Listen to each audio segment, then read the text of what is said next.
आधी आपला परिचय द्या आणि जो आपला आंतरराष्ट्रीय फुले फेस्टिवल आहे त्याबद्दलची विस्तृत जानकारी द्या, माहिती द्या. नमस्कार, मी भिडेवाडाकर माझी पहिली कविता भिडेवाडा बोलायला होती. मला भिडेवाडाकर हे नाव दिलं गेलं. मी भिडेवाडाकर कवी विजय वडवेराव.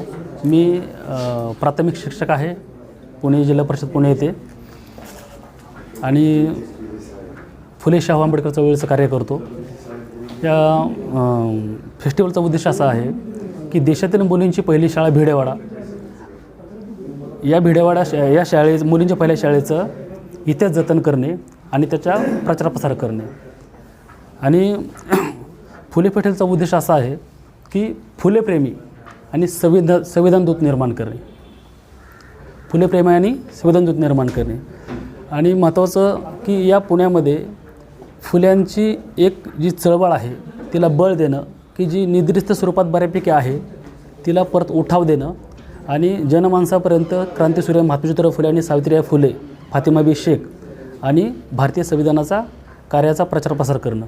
कार्यक्रम काय? कार्यक्रम फुले फेस्टिवल आहे. तर फुले फेस्टिवल हा 4 दिवस असणार आहे. 2 जानेवारी ते 5 जानेवारी एस.एन. जोशी सभागृहात सकाळी 9 ते रात्री 9 असा 12 तास हा कार्यक्रम असणार आहे. 4ही दिवस काव्य महोत्सव असणार आहे. म्हणजे जवळपास 800 कवी आपल्या कविता सादर करणार आहेत. आणि त्यांच्या मध्यामध्ये स्लॉटमध्ये शालेय विद्यार्थ्यांचं एकपात्री प्रयोग, नाट्यछटा, सांगीतिक पोवाडे असा कार्यक्रम होणार आहे. महिला सक्षमीकरणासाठी लाटेकाठी, दांडपट्टा आणि तलवारबाजी याची प्रात्यक्षिक होणार आहेत. आणि या सर्वांचा विषय एकच असणार आहे, तो म्हणजे क्रांतीसूर्य महात्मा ज्योतिराव फुले आणि सावित्रीबाई फुले. त्यानंतर देशातील मुलींची पहिली शाळा भिडेवाडा, नंतर संविधान, फातिमाबाई शेख, या सगळ्या विषयावर हे नाटिका, एकपात्री प्रयोग किंवा कविता म्हणजे विषय तोच असणार आहे. पण याला आपण व्यापक स्वरूप हे फुले फेस्टिवल दिलं आहे. असं सुद्धा होतं की लोक म्हणतात की महात्मा फुले फेस्टिवल नाव द्या, मग ते फक्त महात्मा फुलेंबद्दल होईल, मग सावित्रीबाई बाजूला राहतील. म्हणून आपण ते फुले दाम्पत्य म्हणून ते फुले फेस्टिवल केलेलं आहे. तर आपला जो उद्देश आहे फेस्टिवलचा, तो उद्देश असा आहे की आपल्याला फुलेप्रेमी आणि संविधानदूत निर्माण करायचे आहेत. शालेय विद्यार्थ्यांना ह्या बालवयातच त्यांच्यावर संविधानिक मूल्याचे संस्कार व्हावेत, त्यांच्या संविधानिक मूल्य रुजावीत. यासाठी आपण गेल्या वर्षी 650 संविधानाचं वाटप केलं होतं.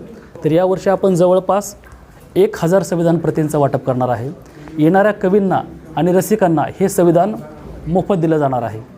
त्यासोबतच आणि हे संविधान इथून जाऊन कवी समाजात गेल्यानंतर आपले शाळा, कॉलेजेस, विद्यालयात जाऊन या संविधानाच्या सोबत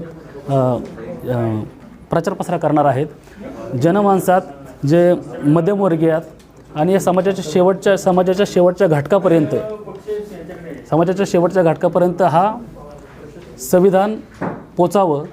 हे संविधान आपल्यासाठी आहे, कुठल्याही एका जातीसाठी, एका धर्मासाठी नाही आहे. हे सर्वांसाठी आहे बाबासाहेबांनी लिहिलेलं.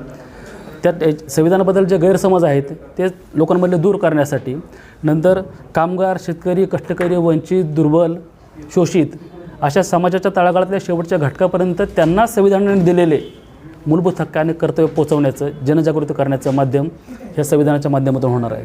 म्हणून या संविधानाच्या आपण 1000 प्रती आपण मोफत वाटप करणार आहे. आणि शाळातून सगळेच काही विद्यार्थी संविधान वाचू शकत नाहीत, सगळेच विद्यार्थी संविधान हातात घेऊन वाचू शकत नाहीत. त्यामुळे आपण खास शालेय विद्यार्थ्यांसाठी हे संविधानमय शालेय पॅडची निर्मिती केली. तुम्ही इथं पाहू शकता की राजा छत्रपती शिवाजी महाराज, आरक्षणाचे जनक शाहू महाराज, महात्मा ज्योतिराव फुले, सावित्रीबाई फुले आणि संविधानाचे निर्माते बाबासाहेब आंबेडकरांच्या प्रतिमा आहेत. आणि बॅक साईडला संविधानाने दिले मूलभूत हक्क आणि मूलभूत कर्तव्य आहेत. हे का दिले की या शालेय संविधानमय पॅडच्या सहवासात दिवसभर विद्यार्थी असणार आहेत. आणि दिवसभर सहवासात राहून त्यांना सारखं त्यांच्या कळत नकळत वाचून त्यांचं हे पाठ होणार आहे.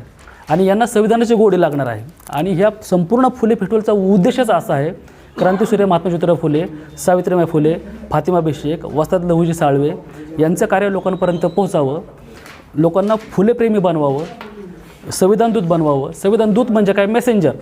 संविधान दिलेला जो मेसेज आहे तो लोकांपर्यंत पोहोचवणे, म्हणजे फुलेप्रेमी आणि संविधानदूत घडवणे हा मुख्य उद्देश आपल्या फुले फेस्टिवलचा आहे.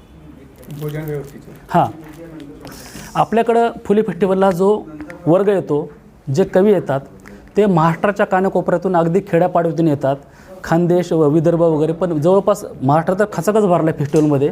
पण कर्नाटक, गोवा, गुजरात, केरळ, तेलंगणा इथून कवी येणार आहेत. आपल्याकडे येणारा कवी हा मध्यमवर्गीय असतो, गरीब असतो, शेतकरी असतो. त्यामुळे पुण्यामध्ये आल्यानंतर त्यांना कुठलीही अडचण येऊ नये, त्यांचा खर्चिक त्यांना वाटू नये, कारण ते स्वतःचा प्रवास खर्च कोण इथपर्यंत येणार आहेत. त्यामुळं आल्यानंतर त्यांना चारही दिवस चहा, नाश्ता आणि दर्जेदार जेवण हे आपण मोफत पुरवणार आहोत. आणि 200 कवयित्री 3 जानेवारीला सावित्रीबाई फुलेंची जयंती आहे, त्यासाठी एक विशेष उपक्रम म्हणून की 200 कवयित्र्यांना आपण सावित्रीबाईचं लुगडं देणार आहोत. आणि 200 कवयित्री ह्या सावित्रीच्या वेशभूषेत, लुगड्यात आणि कपाळी आडवा गंध असणार आहे. हे एक ह्या संमेलनाचं वैशिष्ट्य आहे. आणि दुसरं सगळ्यात महत्त्वाचं म्हणजे येणारा प्रत्येक व्यक्ती सभागृहात पाऊल टाकला की तो व्यक्ती त्या संमेलनाचा अध्यक्ष होईल. म्हणजे एकावेळी शेकडो अध्यक्ष असतील, कारण समतेच्या धर्तीवर आपल्याकडे कोणी उद्घाटक नाही, आपल्याकडे कोणी अध्यक्ष एकटा कोणी स्पेशल नसणार आहे, प्रमुख नसणार आहे. कारण ही मोनोपॉली मोडीतच काढायची आपल्याला. मोठ्या प्रमाणात उपस्थित राहण्यात आलं. हां, आता जवळपास 2 ते 2.5 हजार लोक इथं आपले 4 दिवसामध्ये येऊन जाणार आहेत. तर मी सर्वांना पुणेकरांना तर आवाहनच करतो की बाहेरचे लोक 4-5 राज्यातून येत आहेत, पण पुणेकरांनी पण या कार्यक्रमाचा आस्वाद घ्यावा. 25% मनोरंजन आणि 75% प्रबोधन हा फुले फेस्टिवलचा हेतू आहे.